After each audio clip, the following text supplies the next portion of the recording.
en ese momento no había precedente en la historia argentina contemporánea de la figura de la desaparición forzada de personas.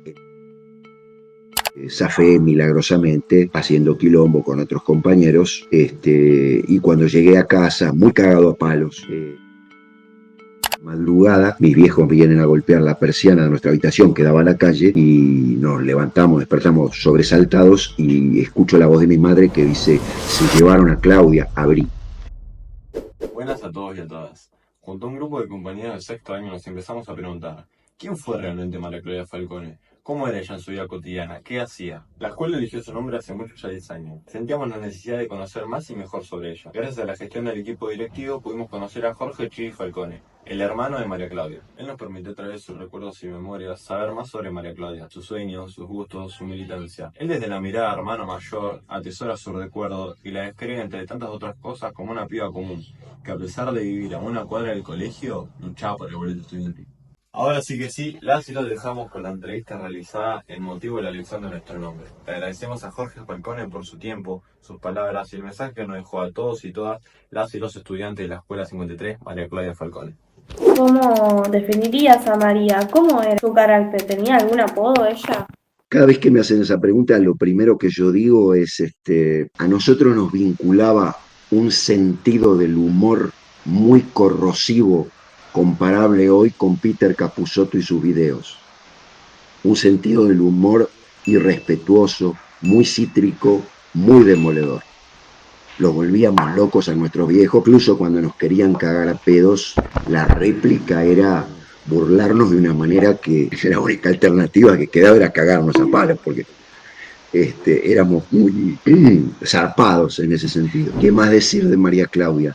María Claudia era una mina histriónica, sumamente solidaria, dicho por amigos y compañeros de ella, no solo por mí, incluso gente que yo no conocí. Les cuento un detalle que les va a permitir dimensionar de qué parcialidad puede hablar un hermano que compartió con su hermana apenas 16 años de vida, porque luego vino la noche, pasamos a la clandestinidad, yo dejé de vivir en mi casa natal, ella siguió su decurso militante y no vivíamos los dos adentro del mismo pullover, de manera tal que hay todo un periodo de su vida que yo desconozco, que es el más comprometido, ¿no? Y eso se puede leer en la biografía que escribió el periodista Leonardo Marcote, egresado de la Universidad Madre de Plaza de Mayo, hoy intervenida por el gobierno anarco-libertario que tenemos en la Casa Rosada, donde yo ahí terminé de descubrir a mi hermana en ese libro. Voy a ir más lejos. Siempre tuve el remordimiento de pensar que mi hermana había perdido la virginidad a manos de una violación del grupo de tarea de los torturadores. Y en ese libro me enteré que había debutado por propia voluntad con un chico que ella había elegido. Y créanme que eso me sacó un clavo de la cruz. ¿Qué más decir de María Claudia? Era una persona con grandes habilidades plásticas, una gran caricaturista, haciéndose eco de una estética propia de su contemporaneidad, hizo causa común con el pop art de Andy Warhol, ¿no es cierto?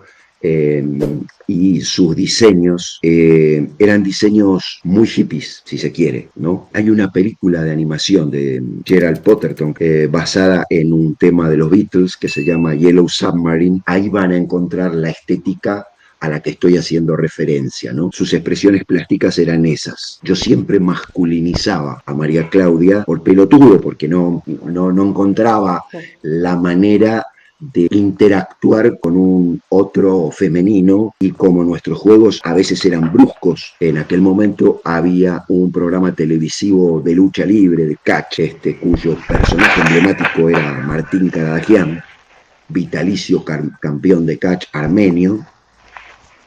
Escogíamos los personajes de ese programa e inventábamos algunos nosotros.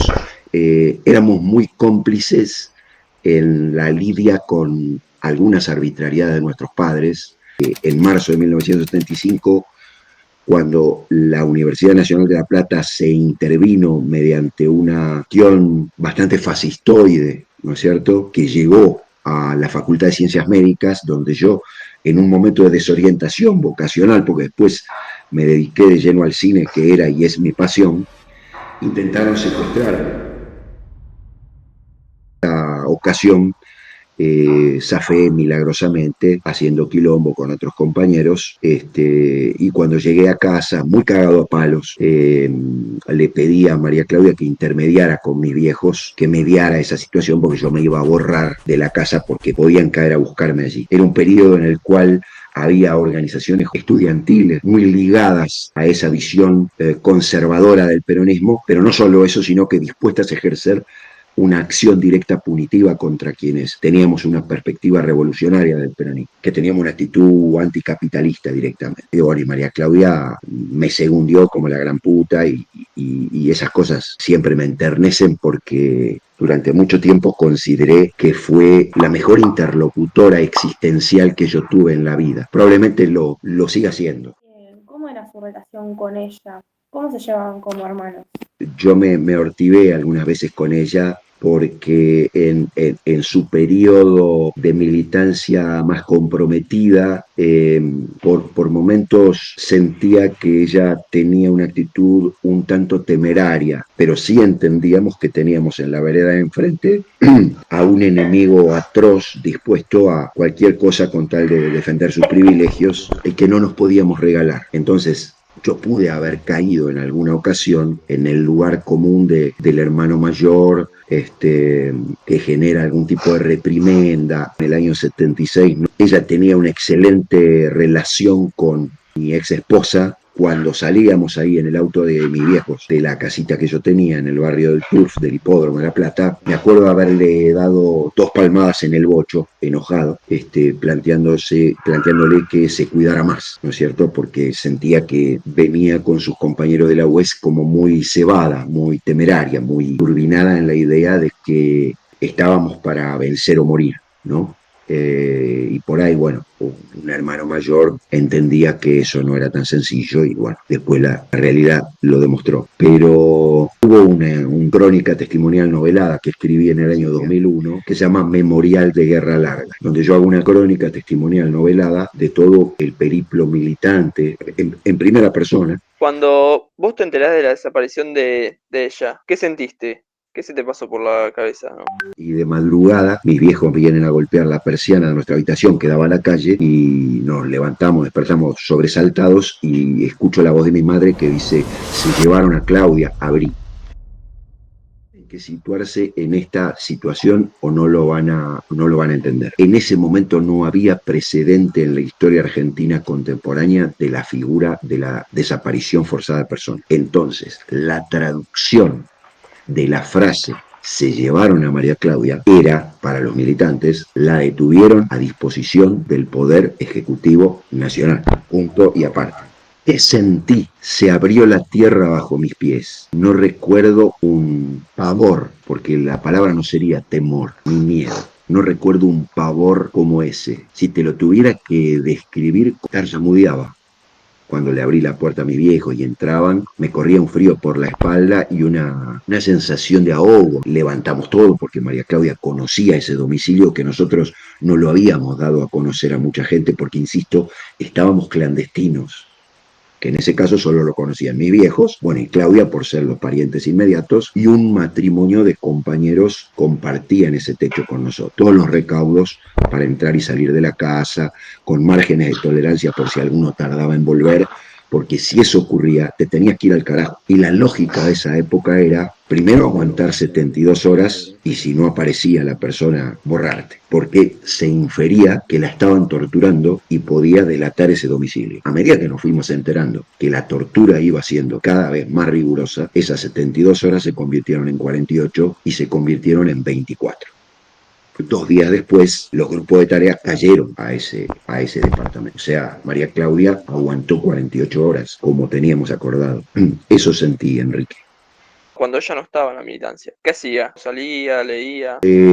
Jugaba con amigas, con una prima que vivía en la esquina de nuestra cuadra. En nuestra cuadra había muchos falcones. todos hermanos de mi abuelo paterno, que tenían hijos y nietos, y con esos nietos jugábamos María Claudia y yo, con una prima que cursaba la primaria con ella, con una amiguita de la vereda de enfrente, Silvina Novelo, con la que a veces montaban funciones de teatro para los chicos del barrio, y hacían la escenografía, la música, actuaban ellas, era muy divertido. Esa rutina se llamaba el teatro fantasía, se ocupaba de las cuestiones de cualquier nena. Lo que pasa es que la nuestra fue una época que nos llevó puestos, y antes de ingresar en la secundaria, que fue el periodo en el que ella se fue politizando, ¿no? Entre los 12 y los 14 años, o 13 y 14, les voy a leer una carta que me dedicó ella a los 14 años en su primer año de bachillerato, para que ustedes entiendan en qué consiste el fenómeno de politización de una juventud en un proceso de ofensiva popular. Cuando yo hablo de un proceso de ofensiva popular, hablo de 18 años de ascenso en la lucha popular, ininterrumpido. Conquista, conquista, conquista, conquista, y los ricachones,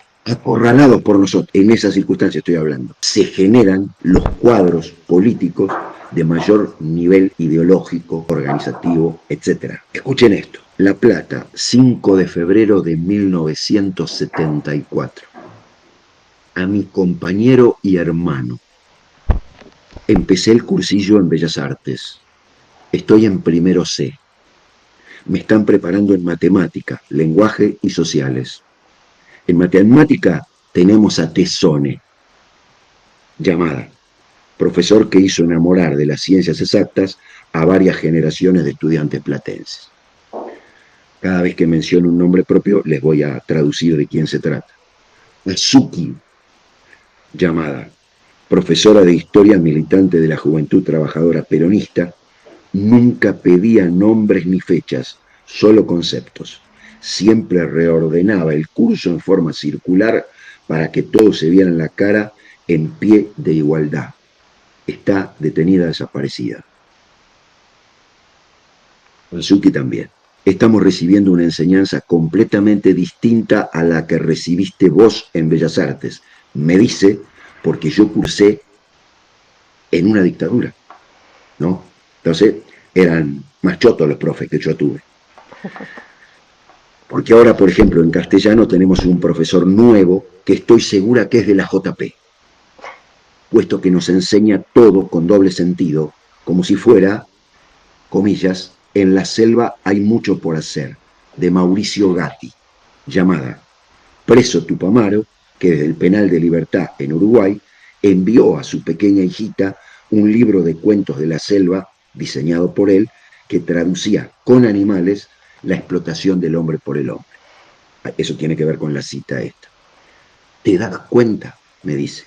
Y sigue. Los nenes gorilitas bostezaban en clase y decían que era un plomazo. A mí me encantó. Nos hizo entender que la riqueza de expresión, tanto oral o escrita, que podamos tener, depende del medio en que vivimos. Así empezó a hablar de los distintos niveles sociales, pobre, medio y culto, y en qué forma se expresaban. Vamos a trabajar con 2 libros, El son entero, de Nicolás Guillén, y El Cambarangá, de Mateo Bus. No cualquiera, ¿eh? Y termina gastándome una María Claudia Falcone, atención, de 14 años. 14 años. Si ustedes no toman nota de que esa María Claudia Falcone, que en su primer año de bachillerato está radicalizando su conciencia, no en forma individual, sino en el marco de una ofensiva popular, ese es el momento donde, surfeando sobre esa ola de pueblo, se radicalizan los cuadros de mayor calidad.